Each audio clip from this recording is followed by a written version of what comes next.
कौम के दिनों में जेरेडाइट राष्ट्र एकदम कगार पर था।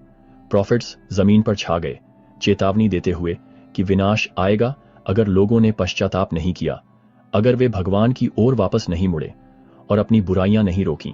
यह ईथर चैप्टर 11 में मिलता है, लेकिन ज्यादातर लोगों ने नहीं सुना। वे इन प्रॉफिट्स के खिलाफ हो गए और प्रॉफिट्स को अपनी जान बचाने के लिए भागना पड़ा किंग कॉम के पास सुरक्षा पाते हुए।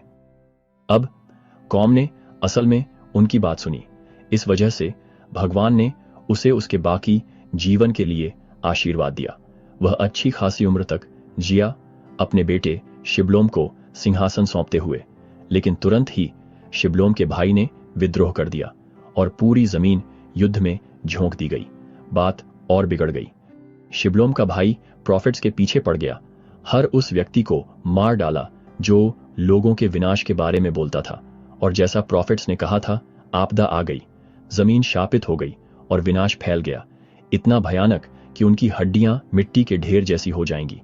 फिर भी लोगों ने नहीं सुना। सीक्रेट सोसाइटीज, बुराई, युद्ध और अकाल हर जगह फैल गए। ये बुरे दिन थे, सबसे बुरे जो जेरेडाइट्स ने कभी देखे थे। लेकिन तब भी कुछ लोगों ने पश्चाताप करना शुरू कर दिया, और हर बार जब उन्होंने ऐसा किया, लॉर्ड ने उन पर दया दिखाई। उस सारी उथल पुथल में यह उम्मीद की एक किरण थी।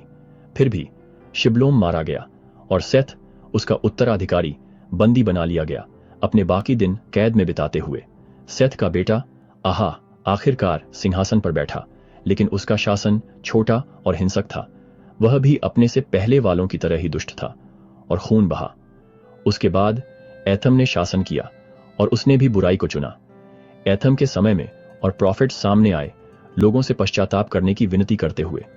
उन्होंने पूरी तरह विनाश की चेतावनी दी, लेकिन उनकी बातें अनसुनी कर दी गईं।